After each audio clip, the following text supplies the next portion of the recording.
Those are great because those sauna blankets are great because they're portable and you could always just get it in.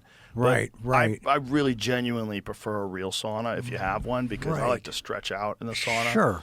It's Sure. the best time ever to stretch. But as far as time with the portable blanket is like I tell people it's like a Bikram class without all the yelling and pain, right? A little bit. Well, do you get drenched in that thing? Oh, sure. Yeah, That's too. a lot of what Bikram is. You know, Right, a lot of right, it is heat right. shock therapy. Right. You know, yeah. it's also the yoga and the exercises, which are great, and Sure. also the fact that you're more pliable when you're really warm and heated up like Right, that, which really right. helps. But a lot of what there was actually a study that they were doing at Harvard. I don't know if they completed it, but they were doing it a couple of years back about the benefits of hot yoga and whether they're comparable to the known medical benefits of sauna, which are pretty well documented. And what was the conclusion?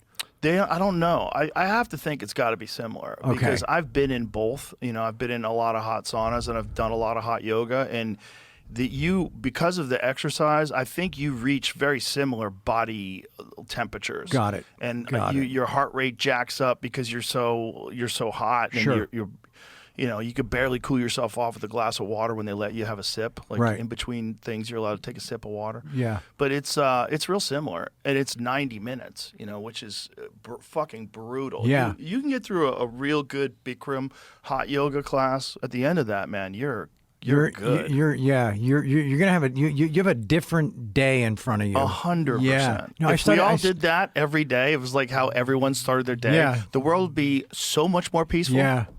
Yeah. No, you're right. It Yeah. really would. Yeah, it really would. It'd be a much, much, much better Sure. place. And you don't have to fucking do anything hard in the gym. You don't have to lift weights. You don't have to punch the bag. All those things are great. But just do a hot yoga class for 90 minutes Yep. every day. You will live in a different world. Yep. 13 up, 13 down, right? Yeah. You will live in a world of kindness and sweet people and hello, friend. Right.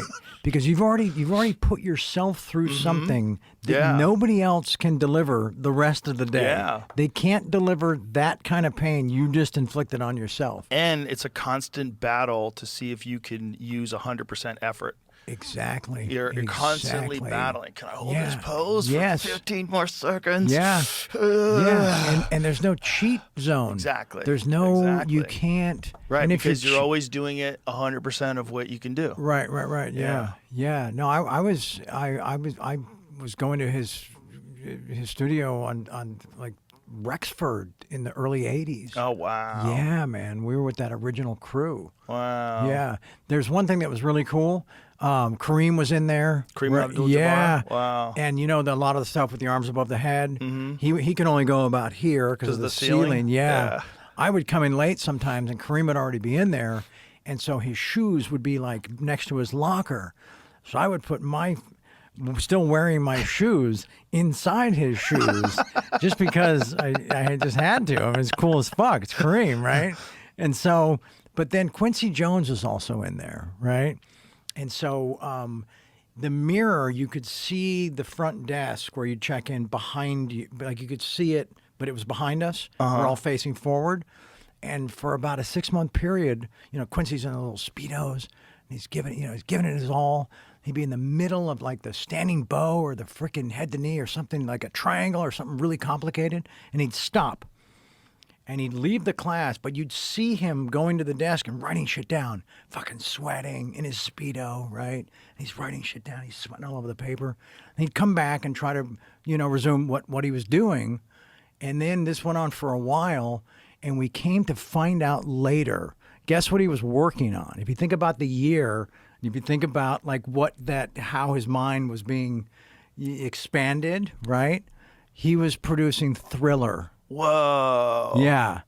And he's getting inspired during the yoga, during the Bikram yoga. Wow. So we were kind of watching in the mirror the best, I think the largest selling album ever, perhaps.